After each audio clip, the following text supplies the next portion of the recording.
누가복음 15장 25절에서 32절 신약성경 121페이지에 있습니다. 예, 우리 다 찾으셨나요? 예, 그러면 우리 한 절씩 우리 교독해서 서로 한 절씩 같이 이렇게 돌아가면서 읽겠습니다. 제가 먼저 읽겠습니다. 마다들은 밭에 있다가 돌아와 집에 가까이 왔을 때에 풍악과 춤추는 소리를 듣고 대답하되 당신의 동생이 돌아왔음에 당신의 아버지가 건강한 그를 다시 맞아들이게 됨으로 인하여 살찐 송아지를 잡았나이다 하니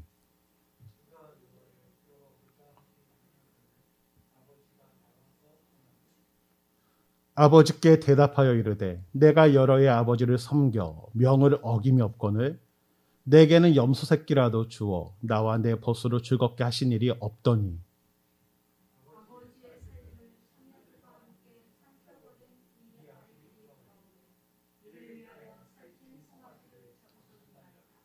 아버지가 이르되 예 너는 항상 나와 함께 있으니 내 것이 다 내 것이로되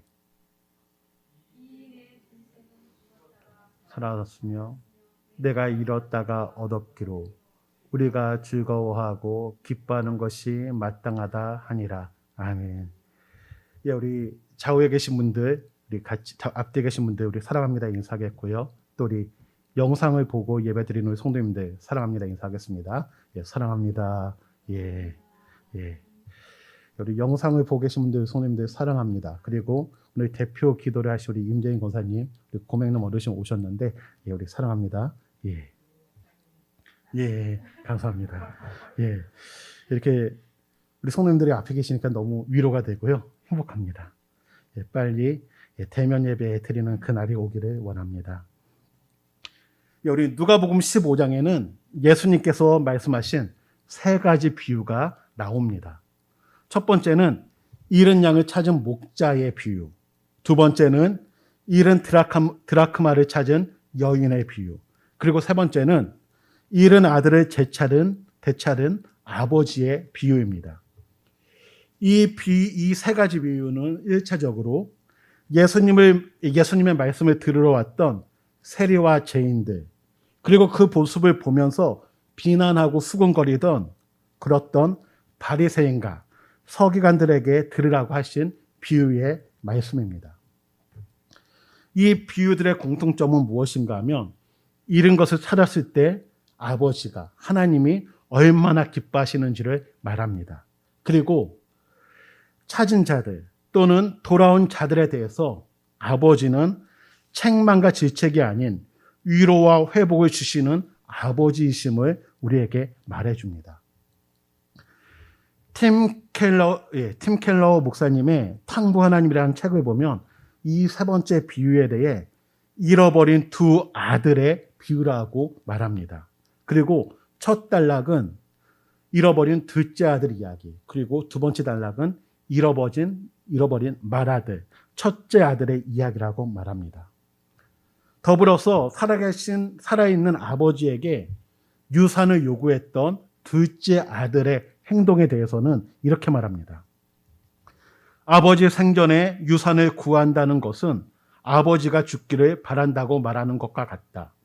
그는 아버지의 재산만 원할 뿐 아버지는 싫다는 뜻이다. 그에게 아버지는 유산을 물려받기 위한 수단뿐이었다. 그리고 유대인들의 문화를 연구하는 유모세 선교사님이 계신데 그분 또한 둘째 아들의 요구에 대해서 이렇게 기록하고 있습니다. 나에게 필요한 것은 아버지가 아니고 아버지가 소유하고 있는 재산입니다. 아버지는 저에게 있어서 죽은 것이나 다름없습니다. 저는 아버지가 빨리 돌아가시면 좋겠습니다. 아버지는 제 장래 계획을 방해하는 걸림돌입니다. 라고 말하는 것과 같은 표현이라고 이렇게 설명을 합니다.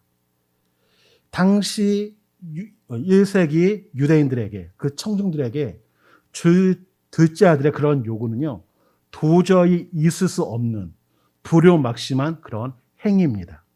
그래서 시인과 소장농의 저자인 베일리는 이렇게 얘기합니다. 중동의 농촌 사회에서 그런 요구는 불가능하다. 그런 요구를 할 수 없다라는 겁니다.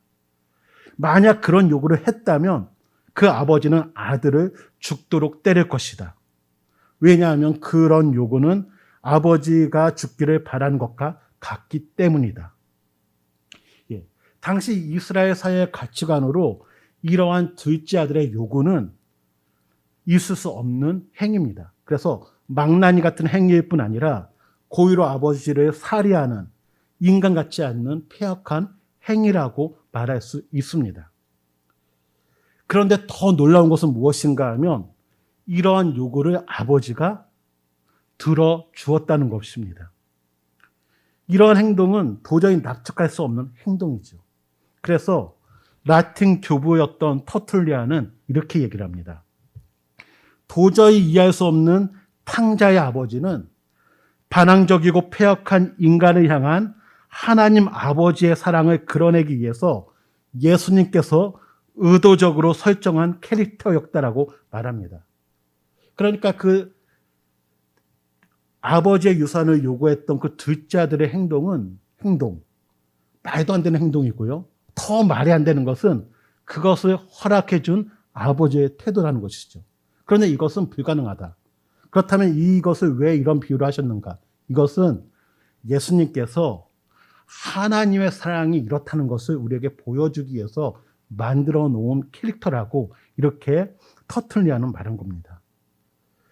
아들, 좀 반항적인 아들에게 사형을 처할 수 있을 정도로 권위와 힘을 가진 아버지가 그 힘과 권위를 아들에게 사용하지 않은 것처럼 아버지이신 하나님도 그 힘과 권위를 우리에게 사용하지 않고 사랑으로서 용납해 주는 그 모습을 예수님은 우리에게 말씀하고 계십니다. 이러한 아버지인 것을 둘째 아들은 알았죠. 알다 보니까 자신에게 돌아올 유산을 요구할 수 있었던 것이고 그 유산을 받았을 때 며칠이 안 돼서 아버지를 떠나 먼 나라로 갑니다. 아버지에게 유산을 받았다는 것은 아버지가 돌아가실 때까지 부양해야 될 책임도 주어집니다. 그가 먼 나라로 갔다는 것은 그 책임도 져버리고 떠난 행동입니다. 먼 나라에 가서 여러 해가 지난 후 모든 재산을 탕진하게 됩니다. 그리고 이제는 굶어 죽게 됩니다. 굶어 죽을 그런 상황에 빠지게 됩니다. 이때 그 아들은 누구를 생각하냐 하면 아버지를 생각합니다. 우리 아버지는 사랑이 많고 인자한 분인데 아버지의 집에 있는 종들 또한 배불리 먹고 누리는 삶을 살고 있는데 어떻게 보면 자신의 행동을 생각하면 그는 아버지 집에 돌아갈 수가 없죠.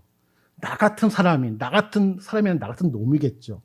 나 같은 죄인이, 나 같은 망나니 같은 놈이 어떻게 다시 아버지께 돌아갈 수 있겠는가. 자신의 행위를 보면 돌아가지 못하지만 모든 것을 품어줄 수 있는 그 아버지의 사랑을 생각할 때 그는 아버지가 혹시 나를 받아줄 수 있을 거야. 그 마음을 가지고 아버지 집을 향하여 돌아가게 됩니다. 망나니 같은 아들, 도저히 인간 같지도 않았던 그 아들이었지만 그 아들이 돌아올 때 아버지는 그 아들을 용서하고 사랑으로 받아줍니다. 그리고 그 아들을 다시 아들의 위치로 회복시켜주죠. 이러한 예수님의 말씀을 들었던 세리와 죄인들, 이 비유를 들으면서 얼마나 감동이 있었을까. 이 비유를 들으면서 위로도 되고 나도 이 둘째 아들처럼 하나님께 돌아가야지 아마 결단했을 것이라고 생각이 됩니다. 반면에 바리새인과 서기관은 이 비유를 들으면서 그 아들보다 그 아버지의 행동이 못마땅하게 여겨집니다. 이러한 가운데 예수님께서는 맏아들에 대한 이야기를 이어가십니다. 그것이 바로 오늘의 본문이죠. 둘째 아들이 자신의 재산을 요구했을 때, 자신에게 돌아올 유산을 요구했을 때 맏아들에게도 그 유산을 줍니다.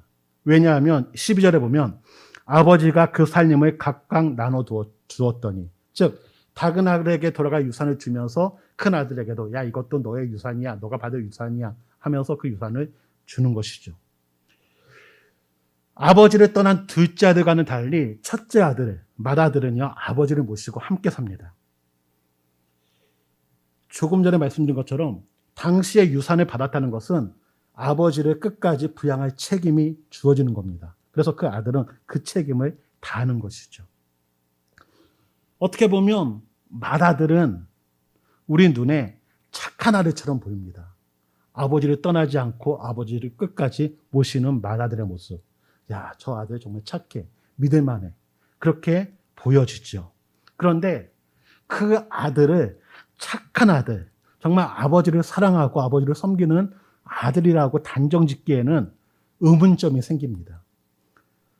첫 번째는 동생이 떠난 이후 아버지는 동생이 돌아오기만을 바라면서 마을로 들어오는 길을 늘 살피는 그런 모습이 있었습니다. 아마 큰아들도 집에 왔을 때 마을로 들어오는 길을 살피는 그 아버지를 수차례 목격했을 것입니다. 아, 우리 아버지가 얼마나 동생이 오기를 기다리고 있는가. 우리 아버지가 얼마나 동생을 애타게 찾고 있는가. 만약에 아버지를 사랑했다면 큰 아들의 모습에서는 어떤 모습이 나타나야 하는가. 바로 아버지, 제가 동생을 한번 찾아보겠습니다 하고 나가야 되는 모습이 나타나죠. 그런데 1년, 2년, 여러 해가 지났음에도 불구하고 그러한 모습이 나타나지가 않습니다. 이러한 모습을 통해서 첫 번째 우리가 생각해 볼 수 있는 것은 그가 아버지 곁에 있지만 정말 아버지를 사랑하고 있는가? 정말 그가 착한 아들 맞는가? 의문점이 들게 됩니다. 그리고 또 한 가지는요. 그가 동생이 돌아왔을 때 아버지는 밭에 있는 맏아들에게 종을 보내서 야, 동생이 돌아왔다. 빨리 와. 이렇게 종을 보내지 않습니다. 오히려 동생이 왔다는 소식조차 형에게 알리지 않죠. 그리고 돌아온 아들을 위해 큰 잔치를 자신이 주관해서 엽니다. 왜 그렇게 했을까? 그것은 형은 동생이 돌아오는 것을 원하지 않는다는 것을 아버지는 알았습니다. 아버지는 형의 모습을 보면서 우리 큰아들은 동생을 사랑하지 않고 동생이 돌아오는 것을 원하지 않구나. 돌아온 아들을 위해 아버지가 빨리 그리고 많은 사람을 초청할 수 있는 큰 잔치를 연 이유가 무엇인가? 그 아들은 떠날 당시 사람들에게 저놈은 망나니 같은 놈이야. 배은망덕한 놈이야. 저놈은 우리가 용서할 수 없는 그런 놈이라고 완전히 그들의 마음에 새겨져 있습니다. 그런데 그 아들이 돌아왔을 때 사람들이 그를 발견하면 그에게 수치를 주고 박해를 할 수가 있습니다. 그래서 그 아버지는 빨리 잔치를 열고 많은 사람들 앞에서 이 망나니 같은 아들이지만 내가 그를 용서했고 내가 내 아들로 받아주었다. 이것을 선포하기 위해서 그는 빨리 잔치를 연 겁니다. 만약에 형이 옆에 있었다면 어떤 일이 벌어졌을까요? 아버지, 저 배은망덕한 놈, 아버지의 재산을 창기와 다 쓰고 했던 저 놈이 왔는데 무슨 잔치를 열어줍니까? 아버지가 옷을 주고 신발을 신기려고 하고 가락지를 끼우며 아들로서 다시 세우라고 했을 때 아버지 안 됩니다. 또 배신하지 않겠습니까? 라고 반대했을 겁니다. 그래서 아버지는 그럴 경우 그 아들을 설득해야 되죠. 설득하다 보면 많은 시간이 흐를 수가 있습니다. 그래서 잔치가 늦어질 수 있기 때문에 아버지는 맏아들에게 알리지 않고 자신이 빨리 그 잔치를 열고자 그 아들이 나의 아들이 되었고 내가 용서했다는 것을 빨리 사람들에게 알리고자 잔치를 연 겁니다. 이제 잔치가 시작되었습니다. 많은 사람들이 와서 그 모습을 보고 정말 사랑이 많은 아버지구나 생각할 수도 있고요. 많은 사람들이 그 모습을 보면서 이제는 함께 춤을 추면서 즐거워합니다. 그 잔치가 무르익었을 때 동생이 왔다는 소식을 듣지 못한 형이 이제는 일과를 마치고 집으로 오죠. 집을 향해서 오는데 집에서 막 잔치 소리가 납니다. 막 춤을 추고 막 풍악 소리가 나고 이 소리를 들으니까 오늘이 무슨 날인가? 그런데 왜 나한테는 얘기를 안 했지? 궁금하죠. 도대체 오늘이 무슨 날일까? 궁금해서 한 종을 불러서 물어봅니다. 야, 오늘 무슨 일이 있니? 그러자 그 종이 이렇게 얘기합니다. 동생이 건강하게 돌아옴으로 인해 아버지가 너무 기뻐서 잔치를 열었습니다. 말합니다. 아버지의 생각대로 동생이 돌아온 것에 대해 마라들은 기쁘지 않았습니다. 오히려 화가 나고 불쾌했습니다. 그래서 그는 그 잔치에 들어가려고 하지 않습니다. 큰아들이 왔다라는 이야기를 아버지가 듣게 되죠. 근데 큰아들이 들어오지 않자 아버지는 나가서 큰아들에게 얘기합니다. 우리 같이 들어가자. 함께 즐거워하자. 그러자 큰아들은 그동안 마음에 담아놓았던 것들을 이제 이야기합니다. 그는 이렇게 얘기합니다. 아버지, 내가 여러 해 동안 아버지를 섬겨 명을 어김이 없었습니다. 아버지를 모시고 함께 살았던 말아들, 아버지의 말씀에 늘 순종했던 그 아들, 남들이 보면 정말 착한 아들이야. 아버지 말씀을 어떻게 저렇게 잘 순종할까? 사람들은 그렇게 평가했는데 지금 그의 말을 보면 어떤 모습이 나타나는가 하면 그는 아버지를 사랑하기 때문에 아버지의 말씀에 순종하고 그리고 기쁨으로 아버지를 섬긴 것이 아니었다라는 겁니다. 동생이 떠났기 때문에 이제 아버지가 돌아가시면 모든 재산은 자신의 것이 됩니다. 그러기에 그에게는 늘 어떤 생각이 있는가 하면 내가 아버지 눈밖에 나면 안 돼. 이제 저 모든 재산이 다 내 재산인데 내가 혹시 아버지 눈밖에 나서 아버지가 다른 자식이라도 또 만들면 안 되겠다. 여러 가지 생각이 있었겠죠. 그러다 보니까 그는 아버지의 말씀을 아버지의 말씀이 아닌 주인의 명령처럼 느꼈습니다. 그래서 그는 노예처럼 두려운 가운데 아버지의 말씀이 아닌 주인의 명령을 지키고자 했던 것입니다. 그래서 아들로서 아버지에게 다가가지 못하고 요구하지도 못하는 모습이 나타나죠. 그래서 오늘 본문에서도 내가 여러 해 아버지를 섬겨 명을 어김이 없었다라고 얘기하죠. 아버지의 말씀을 명령으로 표현하고 있습니다. 또한 그 섬긴다는 그 단어도 아들로서 섬긴 게 아니라 노예가 섬겼다는 그 단어를 사용하고 있습니다. 그는 아버지의 맏아들입니다. 그래서 아버지께 유산을 받았습니다. 아버지의 재산이 꼭 그의 재산입니다. 그에게는 염소 새끼가 아니라 송아지를 잡아서 친구들과 즐길 수 있는 그런 권한이 있습니다. 그리고 아버지에게 아버지, 나도 우리 친구들과 함께 잔치를 열고 싶습니다. 아버지가 좀 열어주시겠습니까? 그렇게 아버지께 요청할 수도 있습니다. 하지만 그는 아버지와 아들의 관계가 아니라 주인과 종의, 주인과 노예의 관계로 있었기 때문에 아들의 위치에서 스스로 벗어나 있었기 때문에 아들의 그 권한을 누리지 못한 겁니다. 그리고 그렇게 지내왔죠. 그러한 가운데 배은망덕한 그 망나니 같은 동생이 돌아옵니다. 그런데 그 동생을 아버지가 내치지 않고 아들로 받아들이고 잔치까지 열어주는 그 모습을 보면서 그 형은 화가 나는 겁니다. 그래서 화가 난 가운데 그 잔치에 들어가지 아니하죠.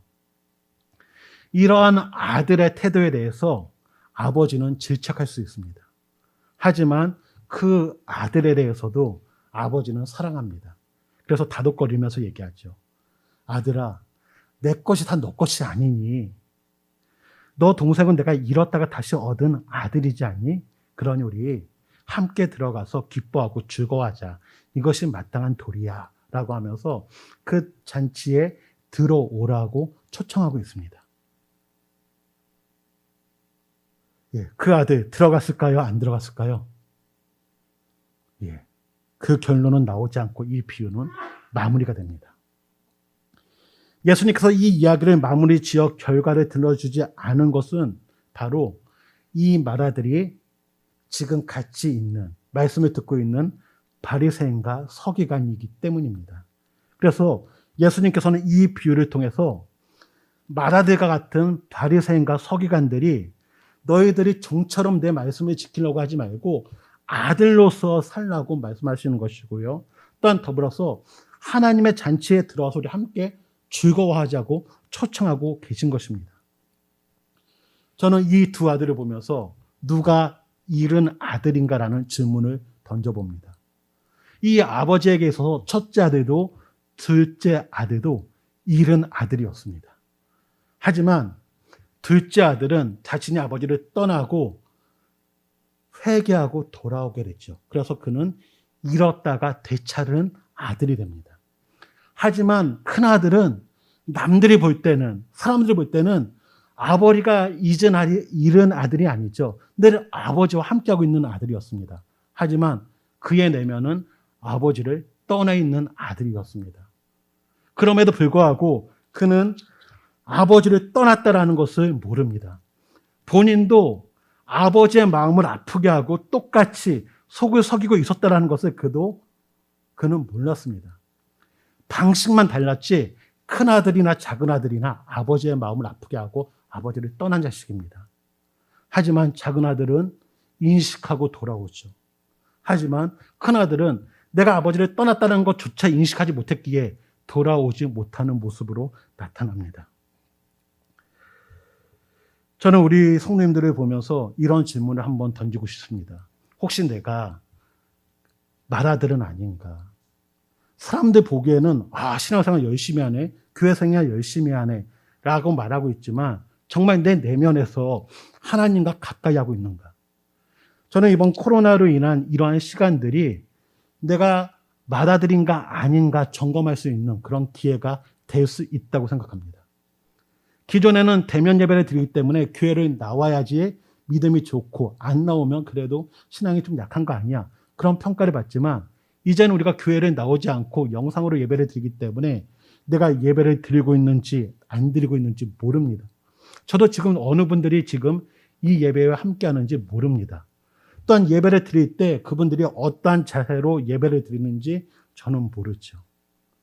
그러기에 이 비대면 예배를 통해서 혹시 내가 맏아들은 아닌가 한번 생각해보는 그런 시간이 되기를 원합니다. 큰아들, 작은아들 둘 다 아버지보다는 아버지의 재물에 관심이 많았습니다. 혹시 우리도 하나님보다는 하나님이 주시는 복 또는 다른 것에 더 관심이 있는 것이 아닐까? 그래서 그 복을 받고자 하나님의 말씀을 지키는 것은 아닌가? 하나님의 말씀이 아버지의 말씀이기에 하나님을 사랑하기에 그 말씀을 지키며 따라가는 것이 아니라 내가 저 명령을 지키지 않으면 벌 받아, 저 명령 지켜야지 내가 복 받아, 오히려 그 명령이 복을 받기 위한 수단으로 바뀐 것은 아닌가 생각해 보면서 우리 성도님들, 우리 하나님을 바라보고 하나님을 사랑하는 은혜가 있기 원합니다. 하나님은 우리의 아버지인지 믿습니다. 그래서 우리가 하나님 말씀에 순종할 때 그 순종이 내가 그 명을 지키지 않으면 눈 밖으로 나, 이런 마음으로 섬기는 것이 아니라, 노예로서 섬기는 것이 아니라 내가 하나님을 사랑해, 아버지인 하나님을 사랑하기 때문에 내가 하나님의 기쁨이 되고 싶어, 내가 우리 하나님을 닮아가고 싶어, 이러한 마음으로 말씀에 순종하는 모습들이 나타나기를 원합니다. 동생이 왔을 때 그 아버지는 형이 함께 기뻐하기를 원했습니다. 하지만 그 형은 저 동생 때문에 나 손해보는 거야, 저거 다 내 건데 동생 때문에 저것도 뺏길 수도 있어, 그 욕심이 동생을 더 내치고 싶은 그런 마음으로 나타납니다. 우리 성도님들, 하나님의 은혜는 끝이 없는 줄 믿습니다. 또한 동생에게 사랑을 베푸신 그 아버지가 형에게도 사랑을 베푸고 있다는 것을 그 아들은 알아야 됩니다. 때로는 우리가 하나님 너무한 거 아니야? 어떻게 저 사람에게 저런 은혜를 베풀면서 나한테는 안 베풀어? 라고 오해할 때가 있는데, 그에게 그 사랑을 베푸는 하나님은 나에게도 그 사랑을 베풀고 있다는 것을 기억하기를 원합니다. 그러기에 우리 성도님들, 혹시 나도 내 위치를 망각하고 있는 것은 아닌가? 내가 아들인데 아들의 은혜를 누리지 못하고 있는 것은 아닌가 생각해 보면서 우리가 하나님의 자녀라는 것을 기억하시고 자녀로서의 특권을 누리기를 원합니다. 하나님께서는 우리에게 기도의 특권을 주셨습니다. 그 기도의 특권을 누리기를 원합니다. 하나님께서는 우리로 하여금 말씀을 통해 믿음이 성장할 수 있는 은혜도 주셨습니다. 그 은혜도 누리기를 원합니다. 무엇보다도 우리가 하나님의 마음을 알아가기를 원합니다. 어떻게 내가 하나님의 마음을 알 수 있을까? 하나님께서는 성경을 통해서, 이 성경을 통해 내가 내 마음을 가르쳐 줄게, 너가 성경을 통해서 내 마음을 발견해 라고 말하고 계십니다. 우리 성도님들, 성경 읽기에 동참하기를 원합니다. 우리 성도님들, 이제는 성경 쓰기를 할 텐데 성경 쓰기에 동참하셔서 성경을 쓰면서 하나님 아버지의 마음을 좀 더 알아가는 그런 은혜가 있기를 원합니다. 탕자를 사랑했던 하나님, 탕자를 용서했던 그 하나님께서 우리도 용서하시고 우리로 사랑하는 줄 믿습니다. 혹시 내가 하나님을 떠나 있다면 다시 하나님께 돌아가는 그런 시간이 되기를 원합니다. 이 시간이 하나님께 돌아가는 그 시간이 되기를 주님의 이름으로 축원드립니다. 한 가지만 말씀드리고 마치겠습니다. 바이자크가 이렇게 얘기합니다. 내가 변하면 모든 것이 변한다. 내가 변하면 모든 것이 변하게 될 줄 믿습니다. 우리는 믿음으로 구원을 받지만 그 믿음은 믿음으로만 남아있지 않는다. 우리의 믿음은 삶으로 드러나게 될 줄 믿습니다. 우리의 삶이 하나님이 기뻐하시는 그 삶이 되는 은혜가 있기를 주님의 이름으로 축원드립니다. 우리 같이 한번 찬양하기를 원하는데, 우리 찬송가 우리 527장 우리 다시 한번 그 찬양을 했으면 좋겠습니다.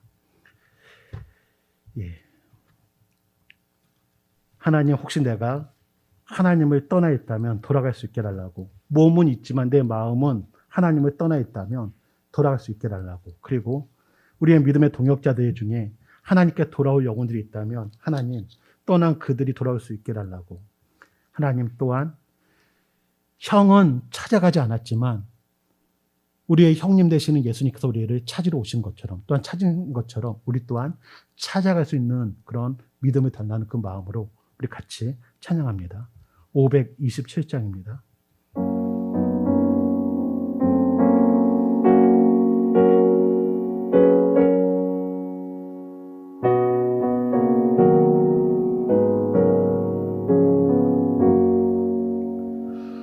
어서 돌아오,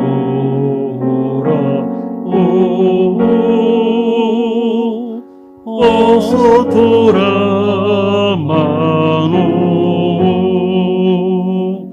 지은 죄가 아무리 무섭고 크기로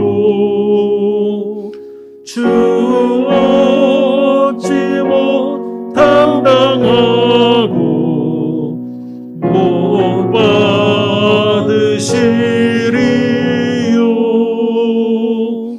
우리 주의 넓은 가슴은 하늘보다 넓고 넓어. 어서 돌아오,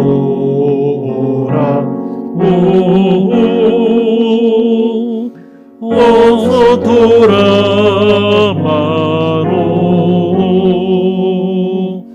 우리 주는 날마다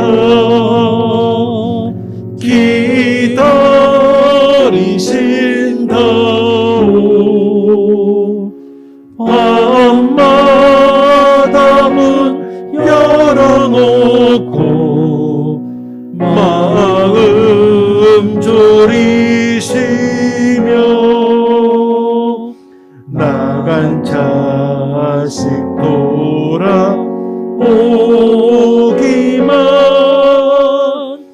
밤새 기다리신다오.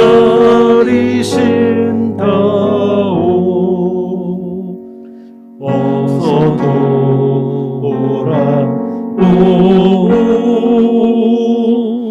어서 돌아마노.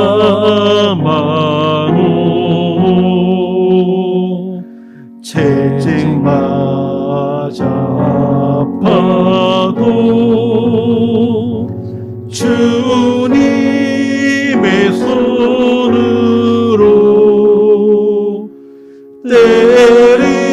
때리시고 어루만져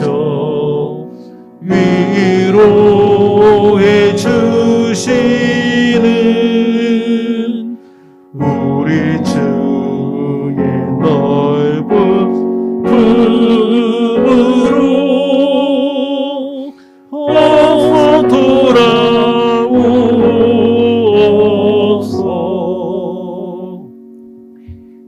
주님께서는 오늘 본문을 통해서 하나님께서는 정말 망나니 같고 배은망덕한 아들이지만 용서하시는 또한 사랑하시는 하나님이시다.